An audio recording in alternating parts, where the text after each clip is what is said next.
Hi guys, welcome back. For those who are new here, my name is Brenna. I usually make travel content. Most recently, I bought a van. I'm gonna kind of take you through the van process and how I picked this van and how much I paid for it. I have been living down in Austin and I've always been interested in van life, but up until I bought the van, I was actually looking at buying an SUV that I could convert into a van for a few reasons. One, it would have better fuel economy. Another reason was I wasn't sure if I would like van life. If I didn't want to do van life, I could easily just convert it back into my car. Another reason I wanted an SUV was for price.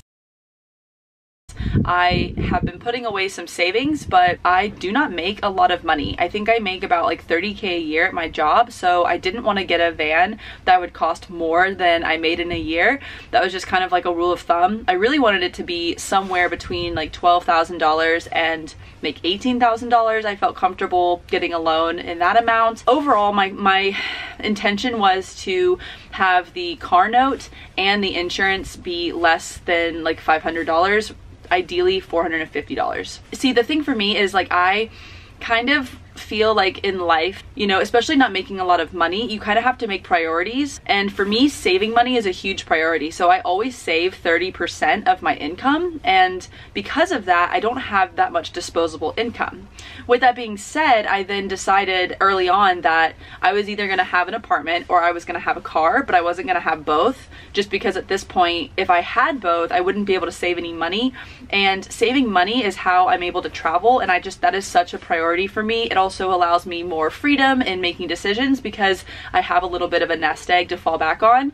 If I decide I want to travel, I can do so and go without work for a longer period of time because I've saved 30%. And so one of the sacrifices to saving 30% of my income is I can't really afford an apartment and a car. And up until recently, I've had an apartment and I didn't have a car. I had a bike that I would ride to work that allowed me to have an apartment and be able to work and get to work and not have to worry about a car payment.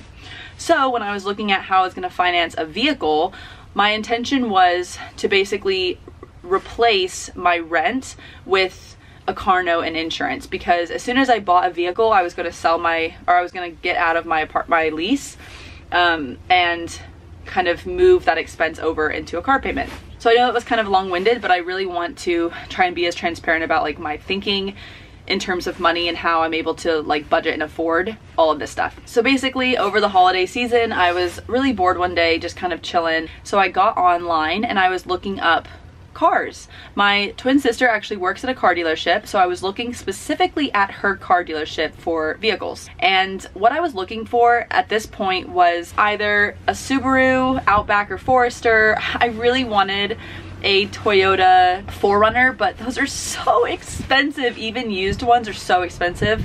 So that was like a dream, but I was not like seriously entertaining that. I also wanted a Toyota Sienna, but those are also quite expensive.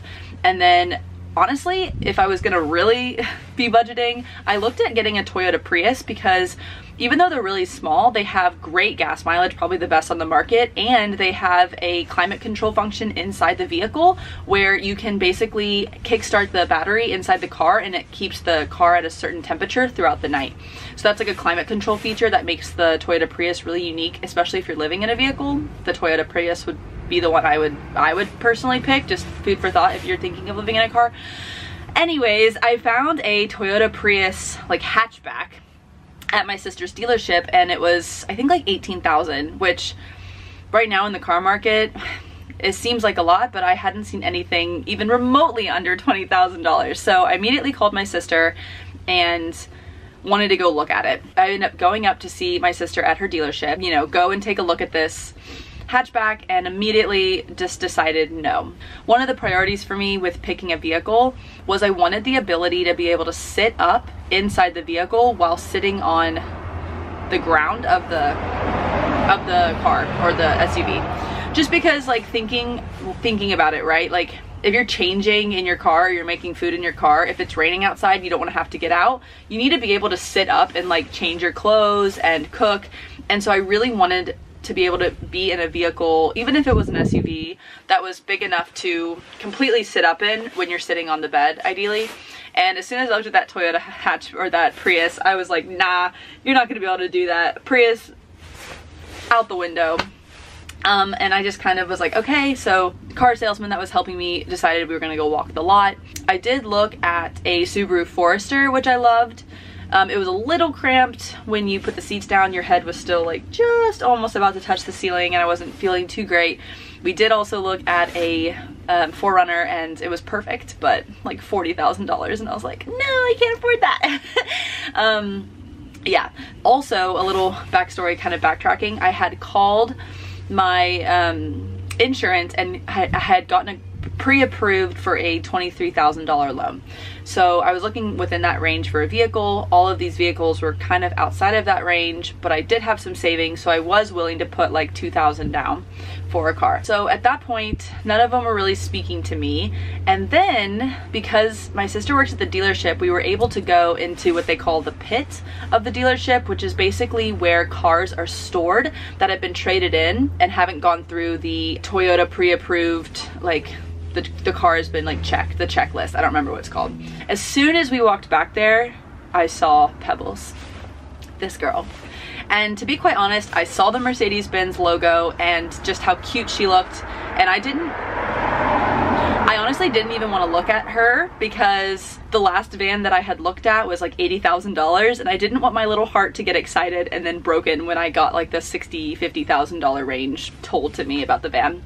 But my sister was like, let's look at it anyways and I'll find out how much it'll cost. And so I was like, okay. So we opened it and I was like, oh my God. And stepping inside of the van was really the moment when I realized like I could live in a van for sure. Like, I don't really need that much space, and even though I can't stand up and it's kind of on the smaller side, it's plenty of room for me. So immediately I was like, oh, this van would be perfect. Then we found out it was a 2020 and it had 23,000 miles, and I was like, wow, this is great. It's already gutted, you know, it's in such good shape. I was like, please let it be in my range. So then they come back and they tell me that the van is worth, or the van will go for $37,000, and my heart kind of sank, because like I said before, I'd only been approved for a $23,000 loan, and the difference, if I did use my savings, I would literally be like wiped clean. Like, I wouldn't have any money. And so I basically was like, nah, this isn't gonna work.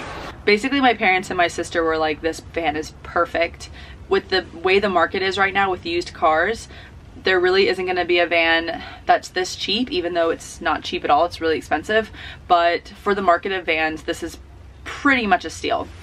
And so my sister, which I was very lucky, offered to help cover the difference of my loan, and then I would just pay her back, which was, honestly, I can't express like how grateful I was that she was willing to basically loan me that money.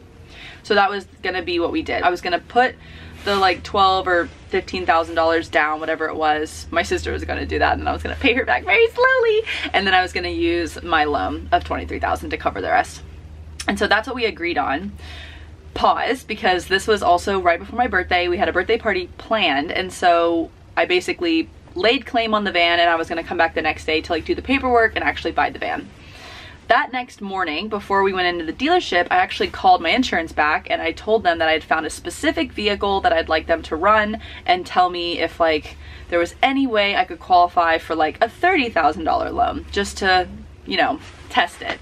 So they ran the vehicle, and then they ran my credit score and all whatever it is they do, and she came back and she was like, yeah, actually you qualify for a $37,000 loan. And just to clarify, the van, I think, came out to be like $37,500. So when she came back and told me that, my jaw dropped. One, because that is literally more money than I make in a year, and it scared the shit out of me to take a loan out that high. And two, what are the odds that it was exactly, I mean, $500 off, but almost exactly the amount of what the van would cost? I didn't even need to borrow money from my sister anymore. I could just pay the $500 down, and everything else was going to be put towards my loan. I also go through USAA, so if I set up automatic payments, my APR goes down significantly, and I did a 5-year loan, and it didn't impact my credit. She said that it wasn't. Sometimes I've heard that like if you get a longer loan, it can be like bad on your credit, but she said that it wouldn't be, so I got a 5-year loan. And then I called and got my car insurance set up.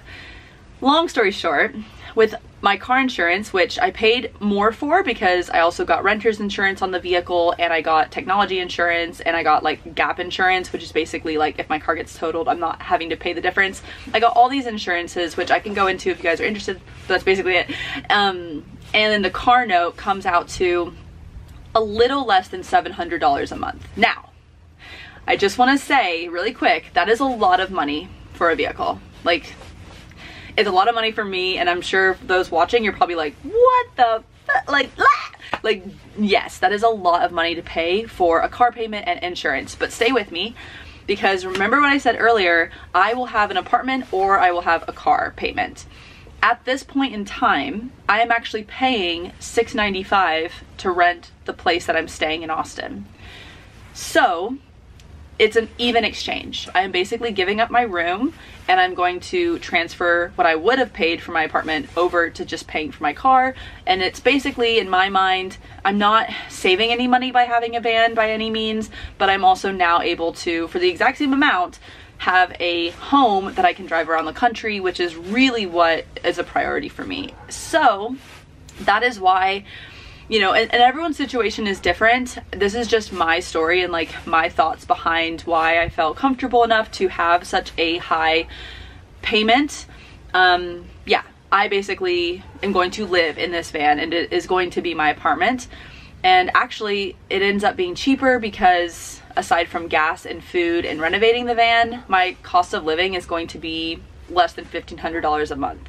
And yeah, so basically, also, just to keep adding to that, because I was able to get a loan that covered the cost of the vehicle minus the $500, I didn't have to touch my savings, which is going to help keep me on the road longer before I have to find more work. And in that interim amount of time, I'm gonna actually try and go 100% into my YouTube channel and starting my own business. And so it basically gives me like 6 to 8 months of let's freaking go, man. Like, let's travel, let's build a business, let's do everything we can. And you know, if all of it doesn't work out, then I can always go back to what I was doing before and work again. So this is becoming a very long video. I'm going to try and wrap it up. Another topic that I want to bring up in regards to me buying a new van is talking about why I didn't buy an old van. And again, everyone's financial situation is different, and also what they're willing to prioritize over others. So for me, I am not a mechanic or even anywhere close to being like mechanically savvy about cars. And when you buy an older vehicle, what you are saving in the upfront costs will probably, not always, but probably come back around through maintenance costs.